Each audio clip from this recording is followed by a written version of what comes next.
నమస్తే, నేను మీ Pravalika. Welcome to Vamshi TV channel. ఈ రోజు నేను కోయదొర శ్రీనివాసరాజు గారి దగ్గర ఉన్నాను. నమస్తే గురుగారు. ఓం నమ శివాయ నమ. గురుగారు, ఇప్పుడు నరదిష్టి నరఘోష అంటారు కదా. సో నరదిష్టికి నాపరాలైనా పగులుతాయి అనే సామెత కూడా ఉంది. వాస్తవం. అంటే ఈ నరదిష్టి అంటే ఏంటి, అసలు ఎట్లా తగులుతుంది, దాన్ని మనం ఎట్లా గుర్తించాలి, దానికి నివారణ ఏంటి, మాకు దాని గురించి ఏమన్నా చెప్పగలుగుతారా? చెప్తాను. ఓం నమ శివాయ పరబ్రహ్మ పరమాత్మ నమ. జగత్తుత్పత్తి స్థితి ఫలయ బ్రహ్మ హరి హరాయ గుణాత్మే సర్వగౌతిగామి దర్శ దర్శ దత్తాత్రేయ నమసంతిని సిద్ధి కురు కురు కురు కురు కురు స్వహ.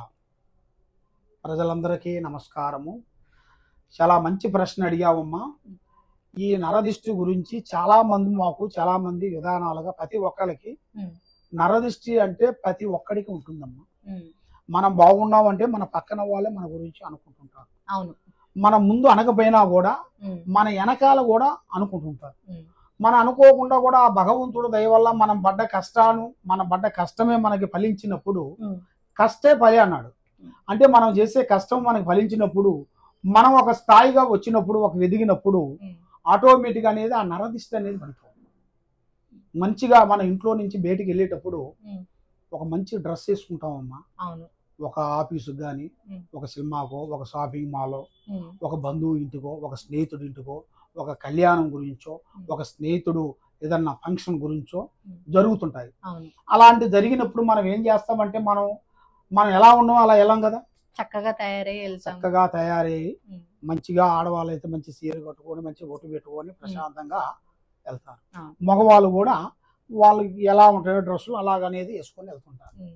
మనం పోయేటప్పుడు అక్కడ మన మీద కొంచెం దిష్టి ప్రాబ్లం అనేది పడుతుంది, నరదిష్టి. ఆ నరదిష్టి అనేది మన మీద పడినప్పుడు అప్పుడు మనకి వాంతి రావటం, తల తిరగటం, కాళ్ళు చేతులు నీరసంగా అయిపోవటం, చక్కెర వచ్చినట్టుగా ఒళ్ళు నీరసంగా అవటం, ఇలాంటిది మనకి సిచ్యువేషన్ అనేది మనకి ఆటోమేటిక్గా అర్థమైపోతుంది. అంటే కొన్నిసార్లు ఏమవుతుందంటే అప్పటి వరకు బాగుంటారు, అప్పటికప్పుడే ఏంటో నీరసంగా తలనొప్పి అనిపిస్తుంది కదా. అది నరదిష్టి.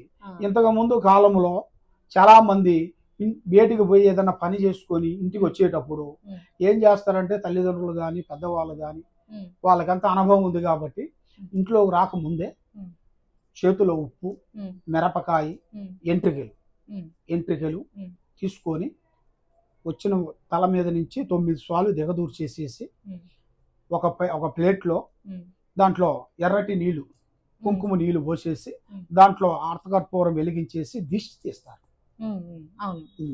అది ఫస్ట్ నుంచి మనకు ఉన్న సంప్రదాయకం అది. ఎందుకంటే మనం ఏదైనా కార్యక్రమానికో ఏదైనా పనికో ఏదైనా పోయి వచ్చినప్పుడు ఇది వరకు కంపల్సరీ చేయాలి. చేస్తే కొంచెం శాంతం అవుతుంది నరదిష్టికి. తర్వాత ఈ నరదిష్టికి మన మీద ఉన్న తర్వాత మనకి ఏం చేస్తే బాగుంటుంది, ఈ నరదిష్టిని మనం తొలగించుకోవాలనుకుంటే కొన్ని పూజా విధానాలు కొన్ని ఉంటాయి.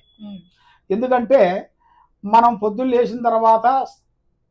లేచిన కాడి నుంచి లాస్ట్ సాయంత్రం వరకు మనం పండుకునేంత వరకు మనం అంతా ఆరాట పడుతూనే ఉంటాం.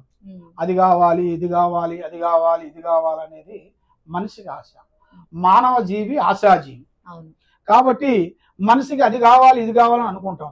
కాబట్టి మనకు అది దక్కవు కదమ్మా. ఏది దక్కిద్దో అదే దక్కిద్ది. అది అందువల్ల ఈ నరదిష్టి ప్రభావం కూడా మన మీద పడినప్పుడు మన ఇంటికి నరఘోషం లేకోకుండా దానికి నరదిష్టి యంత్రం అంటారు ఒకటి. దాంతో పాటు నరదిష్టితో సంబంధించిన ఒక అమ్మవారు జటాముని వేరు అంటారు, అక్కడ మేడారంలో దొరుకుతుంది. జటాముని వేరు ఇలా ఉంటుంది. ఆ జటాముని వేరుని తీసుకొని తర్వాత ఒక ఎర్రటి గుడ్డలో దాంట్లో పెట్టేసి దాంట్లో 9 నవధాన్యములు పెట్టేసి తర్వాత మన ఇంటి ముంగల 3 నిమ్మకాయలు తెప్పించేసేసి 3 నిమ్మకాయలు పెట్టి ఆ 3 నిమ్మకాయల మీద ఆర్తకర్పూరం పెట్టాలి. ఆర్తకర్పూరం పెట్టేసిన తర్వాత ముందు వెలిగించి ఇంటి ముంగల ఇలా తిప్పాలి 3 సార్లు. మళ్ళీ ఇట్లా రివర్స్ 3 సార్లు తిప్పాలి. ఫస్ట్ ఇలా తిప్పాలి 3 సార్లు, తర్వాత మళ్ళీ రివర్స్ 3 సార్లు ఇలా తిప్పాలి.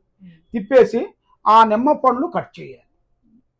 నిమ్మ పండ్లు కట్ చేసేసి ఈ ఎర్రటి గుడ్డలో నవధాన్యాలు వేసేసి, ఈ జటాముని అమ్మవారి వేరు అని చెప్పాను కదా, నరదిష్టి వేరు, ఆ వేరుని అనేది దాంట్లో పెట్టేసి నవధాన్యాలు వేసేసి పసుపు కుంకుమ వేయాలి. పసుపు కుంకుమ వేసేసి దాన్ని మూట కట్టేసేసేసి మనకి ఇంటికి సింహదోరణం, మనకి సింహదోరణం ఎక్కడ ఉందో అక్కడ కట్టాలి. అక్కడ కట్టుకుంటే ఆ ఇంటి మీద నరదిష్టి ప్రాబ్లం అనేది వెళ్ళిపోతుంది. మన మీద ఉండాల్సిన నరదిష్టి అనేది పోతుంది. ఆరోగ్యాలు బాగుంటాయి, మనశ్శాంతి అనేది ఉంటుంది.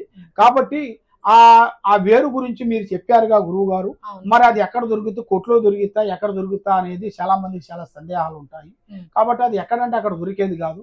అది మేము మా గురువు గారు, ఆది గురువు గారు, పెద్ద గురువు గారు, మా పెద్ద ఆయన మునేశ్వర గురువు గారు, ఆయన యజ్ఞం చేసి తపస్సు చేసేసి ఆయన ఆదివారము అమావాస సూర్యగ్రహణం సంధ్యగ్రహణం వచ్చినప్పుడు ఆయన పూజ చేసేసి ఆ వేరుని తీస్తారు. అక్కడ అంటే చెట్టు నుంచి తీస్తారు, మేడారంలో ఆ అమ్మవారి వేరుని తీస్తారు. ఆ తీసిన వేరుని అది మాకు అందజేస్తారు. మాకు ఇలాంటి నరదిష్టి ఉండవాళ్ళకి, ఇలాంటి బాధలు ఉండవలసిన వాళ్ళకి, ఇలాంటి ప్రాబ్లమ్స్ ఉండవలసిన వాళ్ళకి మాకు ఇస్తుంటారు. అది మేము మీలాంటి ప్రాబ్లమ్స్ వచ్చిన వాళ్ళకి, మా దగ్గరకు వచ్చిన వాళ్ళకి అది మేము పూజ చేసి ఇస్తుంటాం. అమ్మవారి వేరు, ఆ వేరుని అనేది ఎర్రగుడ్డలో కట్టి మన ఇంటికి కట్టుకుంటే అన్ని విధానాలుగా మీకు విజయవంతం అనేది అవుతుంది. మనశ్శాంతి అని కలుగుతుంది, నరదిష్టి పోతుంది. మీరు ఏ కార్యక్రమం చేసినా కూడా విజయవంతం అనేది అవుతుంది. ధన్యవాదాలు గురువు గారు. అంటే నరదిష్టి గురించి మాకు చాలా క్లియర్ గా ఎక్స్ప్లెయిన్ చేశారు. ఓం నమః శివాయ నమః.